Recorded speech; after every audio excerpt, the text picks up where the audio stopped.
explorar antiguas ruinas, matar monstruos, saquear tesoros, conseguir PX, todo eso y mucho más en la reseña de hoy, Dungeon World.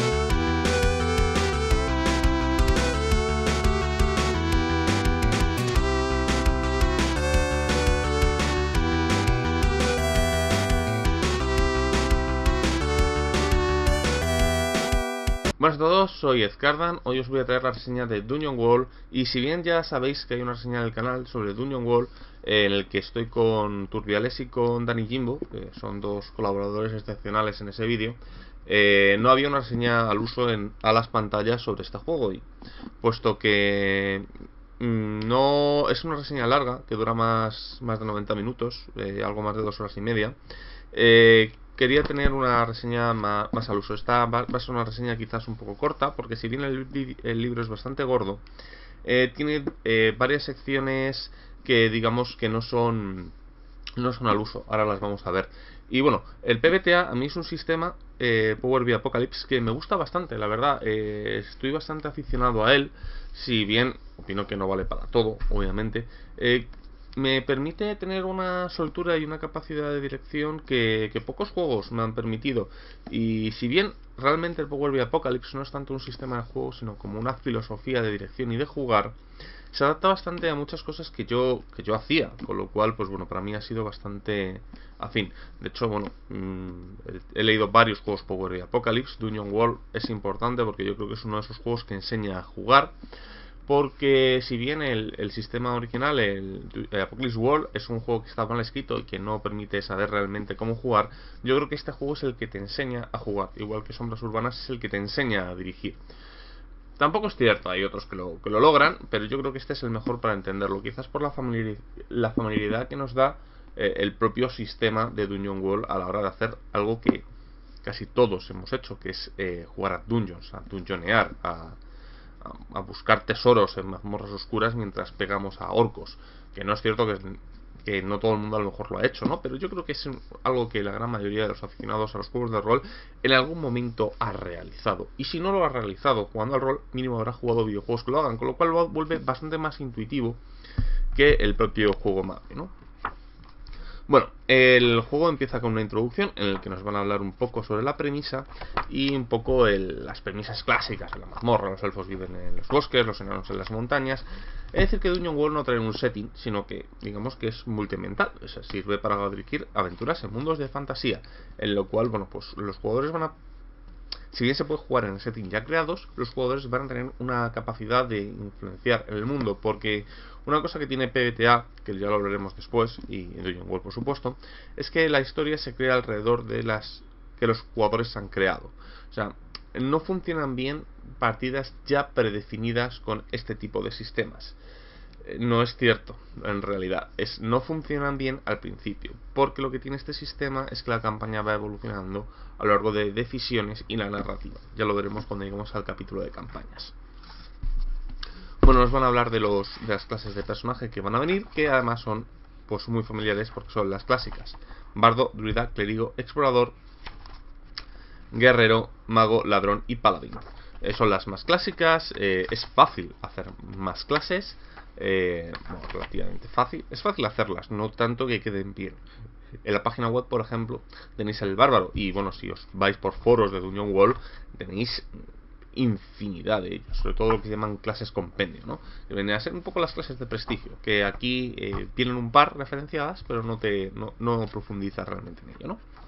Después viene un por qué jugar a Dungeon World, que va a traer este libro y todos los temas que lo forman, ¿no? El capítulo 2 es cómo jugar. Bien, los juegos PBTA y Dungeon World, por supuesto, funcionan mediante lo que se llaman movimientos. Los movimientos tienen tres premisas bases, ¿vale? Todos los movimientos es algo que se desencadena. Por ejemplo, cuando yo quiero atacar a alguien, puedo desencadenar un movimiento de Saharrajar, que es el de atacar clásico. En el movimiento de Saharraja, lo que provoca principalmente es hacer daño, ¿no? Es su cometido principal. Entonces se tiran 2 dados de 6 y se comprueba el resultado. Todos los movimientos suelen tener la misma premisa: 10 o más lo consigues, de 7 a 9 lo consigues pero habrá algo negativo, no será de todo como tú esperabas, y si eso menos, ocurrirá algo malo. O sea, no lo conseguirás y además ocurrirá algo nuevo, porque este juego presupone que siempre estás avanzando en la historia. No vas a tener una tirada meramente en el que no pasa nada, ¿no? No puede haber la posibilidad de intentar salir la cerradura, no lo consigues, intenta otra cosa, no. Si no lo consigues, si sacas 6 o menos, ocurrirá otra cosa. Tiradas innecesarias no lo hay. Y el juego requiere que además siempre se tire cuando se activa un movimiento. No cuando sea dramáticamente adecuado, no cuando se interese, nunca hay tiradas vacías, se tira siempre que hay una activación de movimiento. Los movimientos tienen una especie de activadores, unos triggers si preferéis la palabra, en la cual el movimiento se activa y se ejecuta. Yo lo comparo con un programa informático, en el cual el movimiento tiene, cuando tú haces una llamada al objeto, al movimiento, se ejecuta y desaparece de nuevo en la inmensidad del reglamento. Esto, cuando hablo un poco de cómo se dirige, entraré un poco más. Nos van a hablar un poco del equipo, del daño, de la curación. El daño va por puntos de golpe. Cómo se muere, que es cuando llegas a 0. Además se hace una tirada de muerte para ver si la muerte te lleva o no contigo. Una serie de debilidades especiales que puedes tener, una especie de estados alterados, cómo funciona la magia, cómo sube de nivel, cómo se mejora el personaje. Principalmente la mejora es que cada vez que fallas una tirada, 6 o menos, consigues un PX. Cuando consigues un PX y tienes tantos PX como 7 más tu suma de nivel, subes nivel. Es una cuestión muy sencilla, hay 10 niveles. Diréis, no hay mucho. Bueno, pues da para campañas bastante más largas de lo que parece. Quizás no a estas campañas que duran 1 año, 2 años. No, depende del estilo de juego, pero sí campañas que duren entre 10, 20 sesiones perfectamente, y aún así se puede seguir. Lo que pasa es que, bueno, pues el personaje no va a mejorar. Y de hecho quizás esté tan mejorado que a lo mejor es un momento de retirarlo y traer un novato. Porque aquí pueden jugar perfectamente personajes de nivel 1 con personajes de nivel 10, no es muy determinante el nivel. Te da recursos, te da herramientas, te da cosas, pero no penséis que es tremendamente necesario. De hecho, el por qué se consigue fallando es por 2 motivos. Para empezar, es para darte herramientas, porque oye, pues estás fallando, te vamos a dar herramientas nuevas para que puedas superar los retos que te estás enfrentando. Y 2, por un poco compensar la suerte de esa forma. Y 2, para que te arriesgues, para que intentes hacer las cosas en las que no eres bueno. Porque si eres guerrero y siempre haces a rajar, pues probablemente no consigas subir de nivel, no consigas tus objetivos. Pero si intentas otras cosas, te metes en situaciones más sociales, o intentas desarmar trampas, o intentas hacer cosas con las que no estás habituado, pues el juego te va a ir recompensando. Te va a recompensar, de hecho, mejorándote lo que ya eres bueno, para que para que seas aún mejor, y además que te arriesgues a hacer cosas más fuera de tu clase, ¿no? Intentas sacarte de tu zona de confort. Tiene unas reglas de alineamiento que básicamente no hay muchos alineamientos: legal, bueno, neutral, caótico y malvado. El alineamiento principalmente lo que te va a dar son puntos de experiencia cuando cumples tu alineamiento al final de la sesión, ¿no? Si en algún momento has cumplido parte de tu alineamiento. Cambia, por cierto, respecto a cada clase. No todas las clases pueden ser de todos los alineamientos. Eso lo vamos a ver ahora cuando hablemos de las clases. Vienen unas reglas para hacer mercenarios, ¿no? Minions que te vayan acompañando, de varios tipos. Están divididos por categorías. Y te va a hablar la vida del aventurero, ¿no? Es todo aquello que el aventurero se espera que juega un aventurero. Porque hay una cosa que tener en cuenta. Yo muchas de las críticas que oigo de Dungeon World es que son juegos, bueno, Dungeon World y los de Briados World, es que son juegos limitados. Es cierto. Una cosa que tienen los juegos World es que están pensados para jugar lo que el autor quería que se jugara con su juego. No vale hacer otra cosa. O sea, con este juego no puedes hacer una partidas de interacción social, no podrías jugar a Juego de Tronos con él. No es la intención. Es verdad que se pueden modificar, te dan las herramientas para poder hacerlo, pero no es la intención, ¿no? El juego no va de eso. El juego va de llevar aventureros que exploran dungeons y saquean dungeons, matan monstruos, cogen tesoros, van a pueblos, siguen buscando más dungeons y más problemas y más cosas. No sirve para jugar una banda de rateros. Puedes jugarlo, pero no funciona bien. Para eso sería mejor que cogieras otro juego. Porque una cosa es que cuando se intenta hacer una modificación seria en el sistema, cuando tú quieres jugar a algo que el juego no da, o quieres hacer una variación de la ambientación suficientemente tocha, tú por ejemplo quieres hacer aventuras urbanas, no tanto de dungeons, sino de urbanas de fantasía, vas a tener que hacer casi un juego nuevo. Es verdad, puedes cogerlo como esqueleto, como estructura, pero casi vas a tener que hacer un juego nuevo, porque son películas muy de género. Si tú cuando te sientas a ver una película de superhéroes, por ejemplo, ya sabes lo que vas a ver, no te va a sorprender en ningún momento. Tú esperas que salgan los 5 o 6 momentos clásicos de todas las películas y es lo que esperas. Cuando tú te vas a ver una película de western, sabes perfectamente lo que vas a ver. A lo mejor te puede sorprender un poco el giro de guión, la trama, la interpretación, algunas cosas distintas, el cómo está montado un tiroteo, el escenario, pero realmente tú sabes lo que vas a ver, no te va a sorprender en ningún momento. O sea, vas a ver un duelo, vas a ver un tiroteo, vas a ver una pelea en el salón, vas a ver cómo el héroe cae, le mete una paliza y cae para intentar recuperarse y volver. Siempre vas a ver lo mismo. Otra cosa es que cómo te explican eso mismo, pero siempre vas a ver lo mismo. Y ese punto es lo que tienen los juegos World, que tienes que hacer un juego nuevo cuando quieres hacer algo distinto. Este juego sirve para lo que sirve, igual que Apocalypse World sirve para lo que sirve, igual que Wall Impale sirve para lo que sirve. Por ejemplo, Wall Impale no puedes jugar con el Escuadrón Suicida. Puedes jugar con villanos, pero tú lees el juego y no tiene mecánicas ni estás realmente preparado para ello. Tendrás que hacer un hack y con ello es un juego. Es verdad que puedes usar fácilmente el 60% de la estructura del juego, pero no va a ser lo mismo. Y a eso me refiero. O sea, cuando esto sirve para jugar lo que sirve. Y aquí te van a decir principalmente para lo que sirve. Después el director de juego te van a hacer más hincapié todavía en eso. Creación de personaje. Básicamente la creación de personaje a mí me recuerda parte de 13 Age, todos los juegos de la premisa World, ¿no? ¿Y por qué me recuerda a 13 Age sin llegar a ser tan familiar a 13 Age? Una cosa que tiene es que todos los personajes se hacen ligeramente distintos y tienen un sabor distinto, un sabor muy sabor. O sea, tú cuando pillas un clérigo quieres hacer todo lo que hace el clérigo, por típico. Y además tú solo puedes haber un clérigo en el grupo porque es el clérigo del grupo. O sea, cuando Gandalf se une al grupo, no existen más de un Gandalf, no existen más. No, Gandalf es el mago, no existen más magos. Pueden existir más magos en la Tierra Media, pero él es el mago. Y en el grupo nunca habrá otro mago. Es igual. Aragorn es el explorador y es el explorador. De hecho, hasta que no muere Boromir, que sería el guerrero, y Aragorn no puede acceder a su clase. O sea, eso es una cosa muy importante a tener en cuenta. Cuando tú llevas el arquetipo y esperas hacer todo lo que puede hacer el arquetipo, todo lo que puedes hacer en las novelas, en las películas, en las series, que puede hacer ese tipo de personaje, y aquí lo encuentras.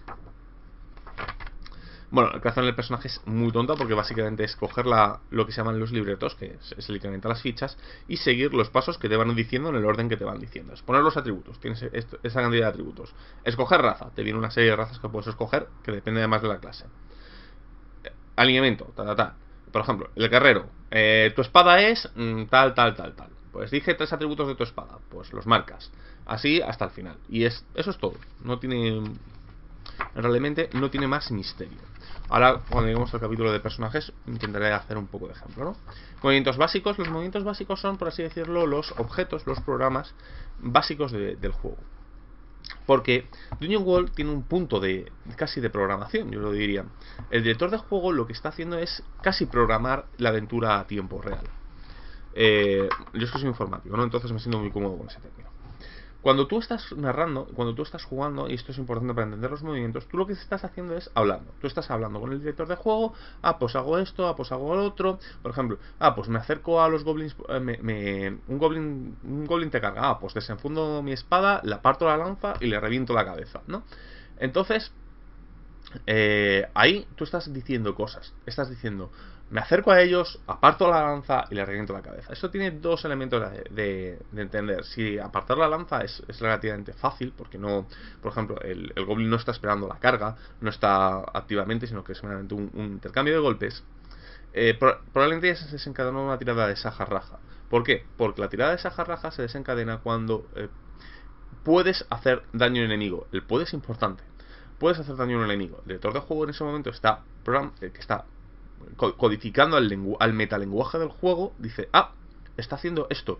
Traigo Saja-Raja, lo traigo, tiramos, comprobamos el resultado, lo llevamos a la ficción. Por ejemplo, 10 o más, haces daño, le golpeas al goblin, por ejemplo, a lo mejor le matas, le decapitas, devuelvo el objeto, el sajarraja aquí. Por ejemplo, si el goblin a lo mejor estuviera preparando la carga con la lanza, el hecho de aparto la lanza con la espada y le intento reventarla primero. Pues vamos a comprobar si primero logras quitar la lanza, porque el goblin te la está interponiendo, o sea, está activamente esperando tu carga y tienes que apartarla primero. Entonces a lo mejor es una tirada de fuerza o de destreza para apartar la lanza con desafiar el peligro. Y a lo mejor si sacaras entre 7 y 9, pues tendrías que decir, bueno, puedes apartar la lanza y a continuación romper la cabeza, pero te vas a comer algo de daño, o puedes meramente intentar forcejear con él intentando quitar la lanza, pero no te vas a acercar y el turno siguiente ya veremos qué pasa. ¿Veis? Con una descripción parecida, pero no igual, ha cambiado. Por ejemplo, yo intento golpear a Smaug, ¿no? Smaug con mi hacha. Smaug, mi hacha no le hace nada. Nunca desencadena esa jarraja. Por muchas cosas que describiera a Smaug, no le afecta nunca a mi hacha. Porque la única cosa que puede afectar a Smaug, que yo he determinado, ¿vale? Es una flecha negra. Solo cuando se le ataca a Smaug con una flecha negra, creas un ataque de esa jarraja. Eso hace que los jugadores muchas veces se tengan que empezar a buscar las vueltas, ¿no? A lo mejor cuando se enfrentan a un golem dicen, ostras, un golem de hierro, a lo mejor tus armas normales no lo hacen, ¿no? Pero a lo mejor intentando investigar su cuerpo, intentando encontrar un interruptor, o a lo mejor puedes intentar sacar la gema de poder que tiene en su frente, trepando a él, clavando un cuchillo, intentando arrancarla, pero un ataque directo.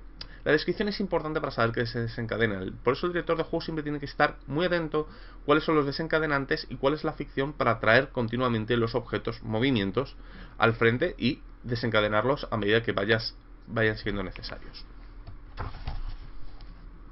Ese es un punto el que más cuesta. Creo que es el que más cuesta ver cuando te acercas a un juego de este sistema, ¿no? El que funciona así, en realidad. O sea, cuando a ti, por ejemplo, tienes un orco que te dice, el orco te pisa la cabeza en el suelo, tú no puedes directamente decir, pues lo ataco. No, tienes que intentar describir cómo te intentas destazar para saber qué desencadenas.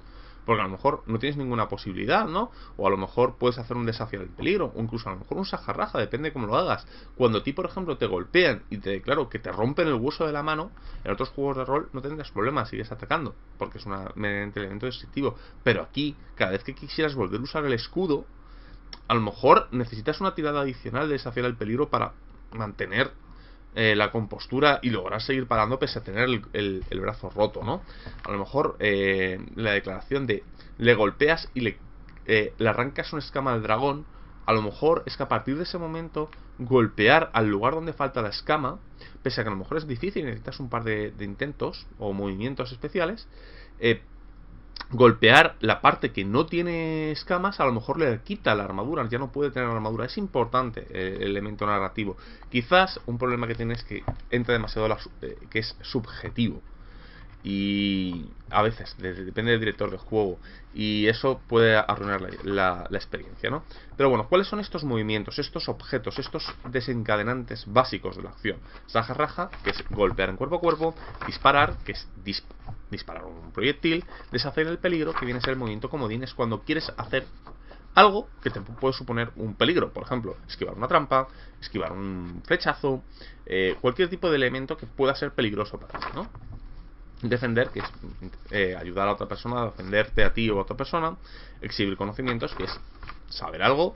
Discernir la realidad, que sería la percepción. La percepción además es muy interesante cómo funcionan los juegos de Dungeon World, y daría para un vídeo completamente aparte.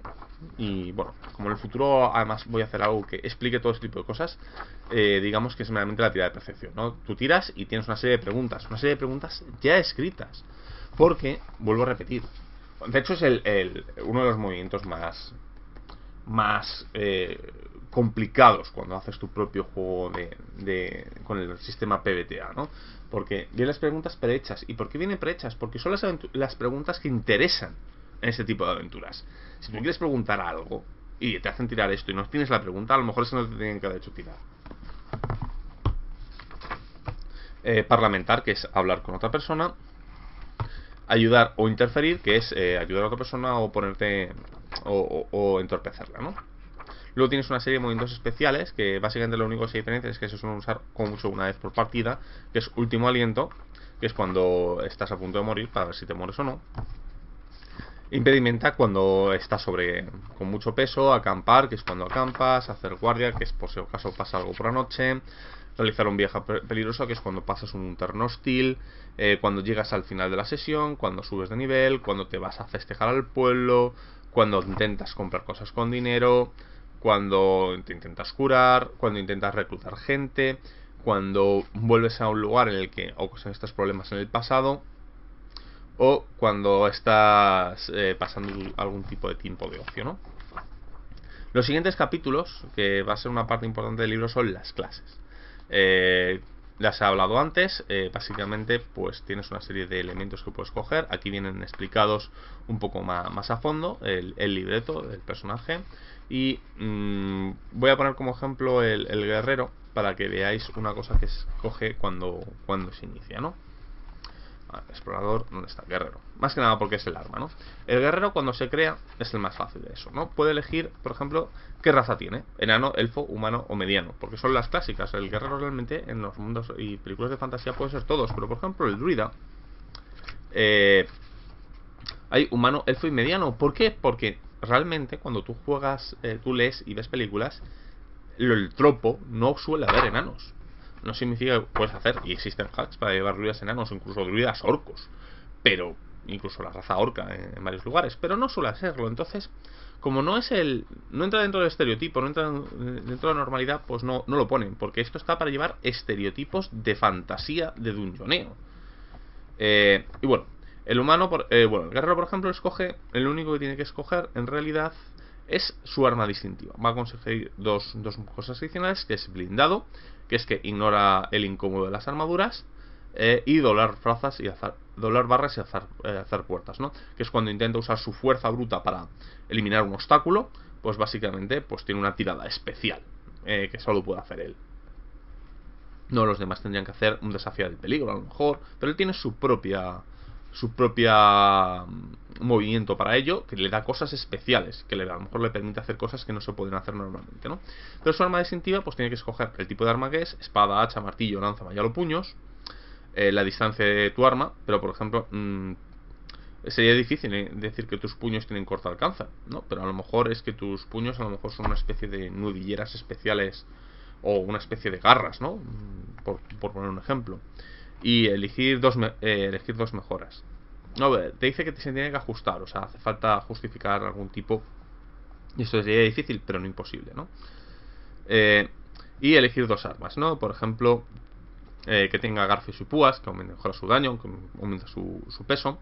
Versátil, que es que tiene algún tipo de alcance regional. A lo mejor estas garras pues pueden disparar, tienen algún tipo de esto. Puede ser bien forjada, que pese menos. Tienes que escoger su aspecto, que puede llegar a dar cosas especiales, y ese tipo de elementos. También tienes que elegir, por ejemplo, tus vínculos, que te unen a los demás personajes, y cuando se resuelven, pues digamos que ganas PX. Por ejemplo, el jurado proteger a X personaje. Pues si en algún momento decides que ya ha dejado de ser necesario que lo protejas porque ya has cumplido tu objetivo, ganarías un PX, ¿no? Por poner un ejemplo de videojuego, por ejemplo, es cuando en Final Fantasy X, cuando Tidus decide proteger que es un guerrero, que decide proteger a su he jurado proteger a Yuna, por ejemplo, ¿no? Entonces al final del juego, digamos, cuando consigue cuando derrotas al villano final, pues el Tidus habría ganado un PX. Por tampoco, porque la campaña se ha acabado, ¿no? Pero digamos que también hace una justificación de por qué el grupo está junto, ¿no? Que a mí este tipo de cosas, yo soy ya gran fan de que el grupo empieza habiéndose conocido. No, esto de caer fe de las buenas intenciones de los jugadores de montar el grupo, yo ya no me fío de nada. O sea, mínimo el grupo tiene que estar, cada personaje tiene que estar unido a dos por algún motivo. Bueno, el capítulo de director de juego, en el que nos van a hablar un poco de cómo dirigir el juego. Ya he hablado muchas de estas cosas. Que nos habla de dirigir Dungeon World, cuál es la estructura, cómo ser director de juego, que nos van a venir una serie de piedras angulares que no podemos desviarnos, que es describir las situaciones, seguir las reglas, hacer movimientos, aprovechar lo que has preparado, ¿no? Objetivos, que es tus objetivos como director de juego en todas las sesiones. Tienes que representar un mundo fantástico, llenarlo de aventuras para los personajes jugadores y jugar para descubrir lo que sucede. Esto es una cosa que la gente suele olvidar. que es que no puedes jugar sabiendo lo que va a pasar. Esto no es jugar unas escenas de vídeo predefinida. Aquí no juegas a eso. Aquí no juegas sabiendo ya lo que va a pasar. Por ejemplo, tú no puedes saber que el rey va a declarar la guerra. Si los jugadores no intervienen, o sea, tú puedes decir que el rey quiere preparar una guerra y quiere hacer una guerra, ¿no? Entonces los jugadores no intervienen, ni intentan nada, la declarará. Pero siempre tienes que dar la oportunidad de que los jugadores puedan cambiarte el curso de acción.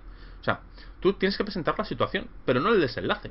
Es, por ejemplo, a lo mejor un noble quiere matar a otro, pero no tienes que determinar que yo lo ha matado. Bueno, al menos que la aventura empieza con él ya muerto, ¿no? Pero que no sepas, o sea, que los jugadores no sea de esto de juegan y no importa lo que hagan, el noble va a morir porque es necesario para el resto de la historia. No. El noble morirá o no. Y una vez que sepas si ha muerto o no, pues ya seguirás intentando hacer la trama hacia adelante.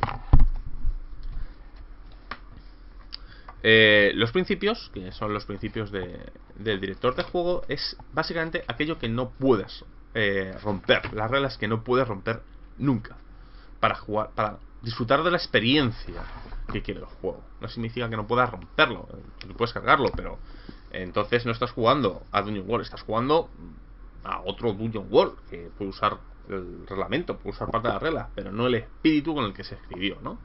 Que es dibujar mapas y dejar huecos. Puedes hacer los mapas de los dungeons, pero no escribas exactamente qué hay en cada situación, en cada habitación. Deja pie a la improvisación, ¿no? A que te pide la historia que haya. Dirige a los personajes, no a los jugadores, que es que básicamente siempre que, por ejemplo, si no sé quién está llevando a Krog el bárbaro, pues dile, Krog, ¿qué haces? No digas, oye tú, ¿qué haces? No, dirígete siempre al personaje, no al jugador. Lánzate a los brazos de la fantasía, déjate llevar por los elementos fantásticos, no te preguntes. O sea, en un mundo de fantasía lo hizo un mago, es una perfecta regla. No, o imagínate en ciudades volantes, tal. O sea, déjate llevar por la fantasía, ¿no? Haz que los movimientos sean fluidos. Esto es complicado al principio, pero no te pares a mirar. Siempre que te digan algo, intenta sacar el movimiento. Solamente cuando siempre que sea fluido, que no pares nunca haz este movimiento, no, siempre hacia adelante. Nunca digas el nombre de tu movimiento. El director de juego tiene una serie de movimientos, nunca digas el nombre. Por ejemplo, hay un movimiento que se llama sepáralos, no digas activos sepáralos, no, describe. Y tú sabes que lo has usado, pero no dejes que los jugadores sepan que estás usando, ¿no? Puedes después especificarles, decir, oye, ¿por qué ocurrió esto? No, porque activé este movimiento, pero durante la partida no lo hagas. Dale vida a cada monstruo, que es que no pongas sacas de boxeo, dale algo de vida, dale un porqué, ¿no? Yo, por ejemplo, el otro día puse unos orcos sectarios asesinos, ¿no? Dale su chicha, dale su interpretación, dale su aquel, no meramente ponle sacos de PX, porque además no dan PX. Dale un nombre a cada persona, es que la persona tiene que tener un nombre. Es una herramienta que tengo, yo tengo un listado de nombres en las que voy tachando nombres y los voy agregando, ¿no? Yo tengo un folio en el que pongo, por ejemplo, 8 nombres masculinos, 8 femeninos, y los voy marcando a medida que voy jugando, ¿no? Haz preguntas y usa las respuestas. Es que pregunta siempre, que tengas una duda o quieras o estés atascado, pregunta a los jugadores algo. Por ejemplo, llegues al pueblo, ¿alguien ha estado en este pueblo? Y a lo mejor te dicen, sí. Pues tío, ¿por qué estuviste aquí? ¿Me puedes decir algo interesante del pueblo? Y coge eso, intégralo. Haz también de los personajes. Esto es algo que yo por algún motivo hay gente que todavía conozco directores de juego que no lo son, pero mira, hazte admirar a los personajes jugadores. O sea, esto es la jungla de cristal, es perfecto. Es un ejemplo multiusos que viene perfecto. Tú quieres que gane Bruce Willis, es fan de Bruce Willis, John McClane.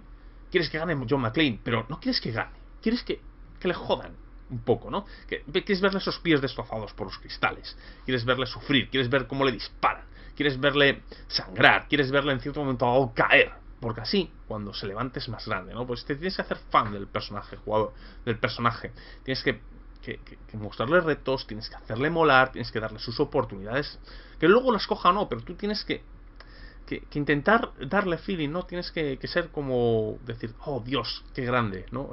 Ha logrado superar este monstruo, ha logrado matar al dragón. Bardo ha matado al dragón. A mí Bardo no me cae especialmente bien en los libros, pero bueno, Bardo, o sea, voy a joder a Bardo, lo voy a dejar ahí y para ver si logra matarlo, porque cuando logre matar al dragón, que no sé si lo conseguirá o no, pero le voy a dar una oportunidad de matarlo, y si lo mata, ¡oh! Eso va a ser un glorioso. Pues ese tipo de cosas, ¿no? Piensa en peligros, tienes que pensar continuamente qué es el peligro que suponen los jugadores, ¿no? Y debes de pensar en ellos. Los peligros vienen un poco más tarde. Comienza y termina la ficción, es esto que he dicho. Cuando esto es una conversación, tú estás hablando, cuando llega un momento en el que desencadenas, llamas al movimiento, resuelves la regla, pero a continuación vuelves al movimiento. Es, intento golpear al goblin en golpear al goblin en la cabeza, desencadenamos, matas al goblin. En ese momento hago tu espada decapita al goblin y la sangre empieza a fluir por el suelo, mientras que los otros goblins ven escandalizados cómo has matado a su compañero, ¿no? Siempre tienes que empezar y terminar en un elemento de ficción. Los movimientos, mucha gente cree que el juego World tú puedes hacer lo que te salga a las narices como director de juego. No es cierto. Puedes hacer lo que te permiten tus movimientos de director de juego hacer, que suelen ser amplios, y se pueden sacar con mucha imaginación. Pero no tienes por qué funcionar siempre así. O sea, hay una persona, por ejemplo, yo recuerdo, me comentaron, esto no lo he visto, que hubo una persona que hizo algo como director de juego que el juego no le permitía, porque no había un movimiento para hacer algo así. Y dices, no importa, porque esto es un PBTA, no. El PBTA no significa que puedes hacer lo que te dé la gana. Tú tienes una serie de reglas que puedes hacer como director de juego, que son muy amplias, mucho más de lo que se parecen. Y tirando de imaginación, bueno, esto puedes hacer lo que te dé la gana, pero hay una regla para director de juego. No es un haz lo que te salga de las narices. Y concretamente Dungeon World tiene: utiliza un movimiento de un monstruo, peligro de localización, porque los monstruos, por ejemplo, el dragón tiene uno que es devorar. Pues tú puedes usar el movimiento es el dragón te come. Otra cosa es que en la boca o en el estómago puedes hacer algo, ¿no? Pero revelar una verdad incómoda es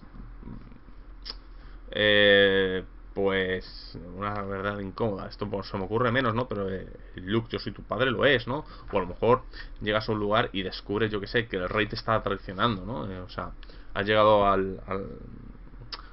sí, por ejemplo, pues descubres que los asesinos que te han mandado, pues lo está mandando el rey, ¿no? Que no desea que consigas triunfar en la misión que él mismo te ha dado, ¿no? Que le hizo para garantizar. Haz daño, el clásico de meter toñacos a los jugadores. Mostrar señales de una amenaza inminente, por ejemplo, pues vais caminando por el bosque y de repente veis unos ojos rojos que os ven a través de los arbustos, ¿no?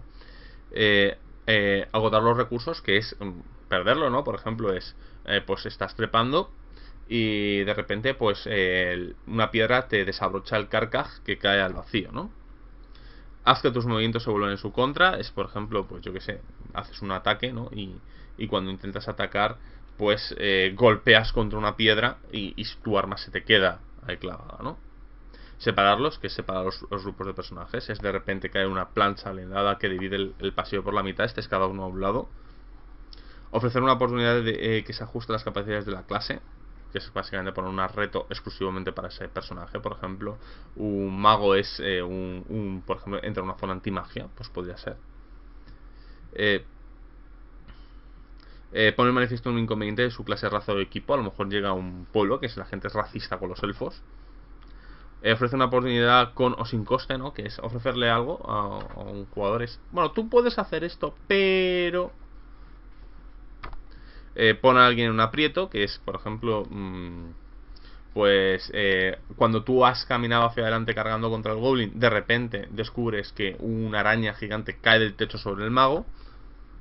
Diría los requisitos y consecuencias y pregunta, ¿no? Que es decir, bueno, tú después de evaluar esta situación, pues tienes esta serie de cosas. ¿Qué opinas? O sea, ¿qué vas a hacer respecto a lo que te acabo de revelar? Hay un texto bastante amplio de cómo se utiliza todo este tipo de elementos. Bueno, te va a hablar de los movimientos de mazmorra, ¿no? Que es las mazmorras tienen sus propios movimientos. Por ejemplo, cambiar el entorno, ¿no? Por ejemplo, si estás luchando en un niño que está dentro de un volcán, a lo mejor que empiece a eructar lava, indicar la existencia de una amenaza inminente. Todo funciona así, ya os digo. O sea, un director de juego puede usar los movimientos de la criatura, la localización o los genéricos del director de juego, ¿no?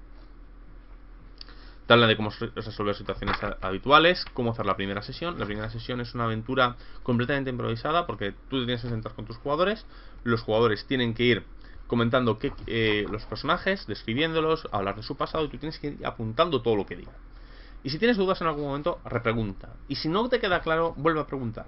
Y empieza a saltar. Y entonces, por ejemplo, conoces a tal, pero eso es cierto, o eso ocurrió tal como él dice, o él es lo que él piensa. Así, cuando tengas todas tus notas, fusiónalas para una aventura, ¿no? Por ejemplo, había un problema con una especie de cuervos en una población, bueno, un problema con una serie de espíritus en una población, animales, una población cercana, ¿no? Porque había habido ataques de druidas. Esto es una parte de Origin, ¿eh?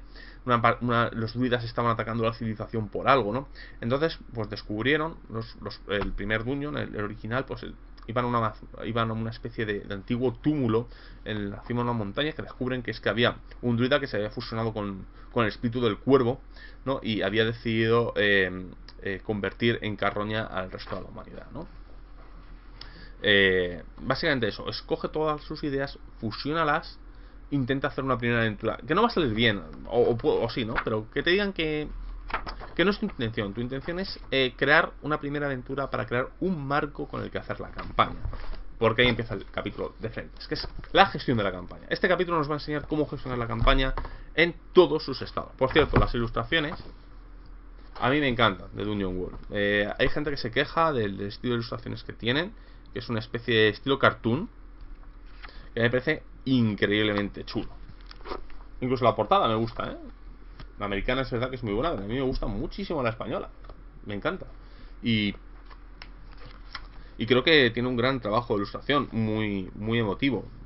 No sé, el estilo cartoon, dibujos animados que tiene, la verdad, me parece súper chulo y súper interesante. Bueno, pero el capítulo de frentes es esto, nos habla cómo gestionar una campaña. Porque una campaña tiene un frente, por ejemplo, el despertar del dragón, no quiero decirlo, ¿vale? Pero por ejemplo es el alzamiento de un demonio, ¿no? O no, el alzamiento de un Rey Lich, ¿no? Que estaba muerto y sus seguidores pretenden volverlo a traer a la vida. Un tipo Nagas, ¿no? Entonces, cuando tú esto has decidido que esto es de esto va la campaña, ¿no? La resurrección de un Gran Lich. Pues entonces tienes que crear peligros. Los peligros es todo lo que determina que tiene peligro. El Lich, por ejemplo, puedes tener un peligro que sea la orden de nigromantes que tienen intención de resucitarle, ¿no? Y a lo mejor otro peligro es su propia filacteria. Y a lo mejor otro peligro es el alzamiento de los muertos vivientes en la población, ¿no? Y básicamente tú tienes que crear eso, crear peligros, y en cada peligro indicar qué pasaría si los jugadores no hacen nada. Eso se va a ir modificando y tienes que poner una serie de pasos, entre 1 y 5 pasos, por ejemplo. Y vas a ir creando, y a medida que la campaña se va haciendo, vas a crear frentes de aventura con sus propios subpeligros, que podrían ser elementos secundarios. A lo mejor un frente es la orden de la luz, ¿no? Es la orden que se enfrentó originalmente al nigromante hace 1000 años, ¿no? Y el frente de la luz, sus peligros es los protectores de la orden de la luz, y la vengadora sagrada, que es la única arma capaz de derrotar al Lich, ¿no? Y así con todo, básicamente es un capítulo de gestión de campañas y gestión de aventuras, ¿no? El cómo se codifica en una especie de código de programación toda la campaña. Y la verdad, así suena como muy burdo, pero cuando tú lo lees dices, coño, es que es todo lo lógico que tiene este tipo de ambientación. A continuación nos va a hablar de un capítulo de mundo, cómo crear nuestro propio setting, cómo gestionarlo. Puede parecer minimalista, pero es súper potente también. Y a continuación nos va a venir un enorme bestiario, cómo gestionar los monstruos, cómo funcionan, y un enorme bestiario en el que tienes de todo tipo de bicherío. Es impresionante, o sea, tiene una cantidad de bicherío bastante amplia. Después descubres que es muy fácil de hacer, porque realmente los monstruos tienen 4 estadísticas, que es básicamente sus puntos de golpe, su armadura, su arma, y los movimientos personales que tienen, ¿no? Y a lo mejor una serie de palabras clave. Equipo, cómo se gestiona y cómo funciona, que yo os digo, todo muy sencillo. Mazmorreo avanzado, que es cómo crear tus propios movimientos, porque a lo mejor pues el Lich pues solo tiene una cosa, ¿no? Que es su desencadenante para poder, o sea, por ejemplo, no puedes hacerle daño y solo tiene un que es cuando, o sí se le puede hacer daño de forma normal, pero a lo mejor tiene un movimiento especial que es cuando el Lich es golpeado por la Vengadora Sagrada, pasa este movimiento concreto que solo ocurrirá cuando pasa esto, ¿no? Por ejemplo, a lo mejor tienes uno que es cuando los jugadores entran en el castillo del rey por primera vez, se desencadena este movimiento. Cuando los jugadores toman el veneno de la salamandra, tira este movimiento, ¿no? Son movimientos exclusivos, cómo hacerlos, cómo gestionarlos, cómo hacer clases nuevas, un montón de gestión sobre los movimientos para personalizarlo, ¿no? Después van a venir una serie de agradecimientos, de apéndices con agradecimientos, cómo enseñar a jugar, cómo convertir aventuras ya generadas, que para mí no es especialmente potente, pero se puede hacer.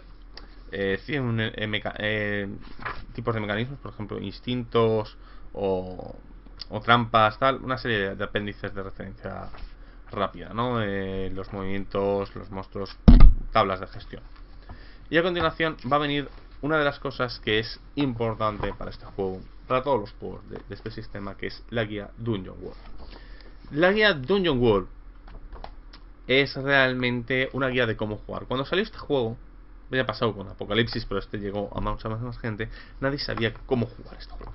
Nadie sabía nada de este juego. O sea, la gente se lo compraba y no tenía ni idea de cómo hacer nada. Entonces, digamos que en los foros nació lo que se llama la guía de Dungeon World, que es una explicación de todo lo que yo os he dicho, pues explicado con ejemplos, con excepciones, o sea, una explicación detallada de toda la gestión del sistema y cómo se puede jugar. Es imprescindible para entender realmente cómo funcionar, porque incluso aunque yo los he explicado, si no juegas o no lees esta guía, es muy complicado realmente tener una imagen mental meramente por leyéndolo, sin tener experiencia empírica de cómo funciona. Pues esta guía es casi el equivalente a esa experiencia empírica.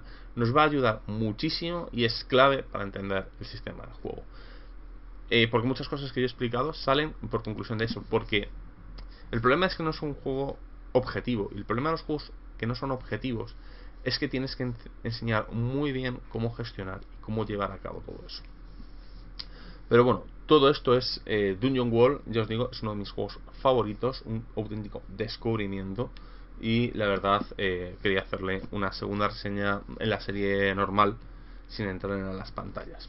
Por lo demás, la semana que viene seguiremos con suplementos de 5 anillos. Quiero terminar 5 anillos antes de que llegue mi vacaciones en marzo-abril.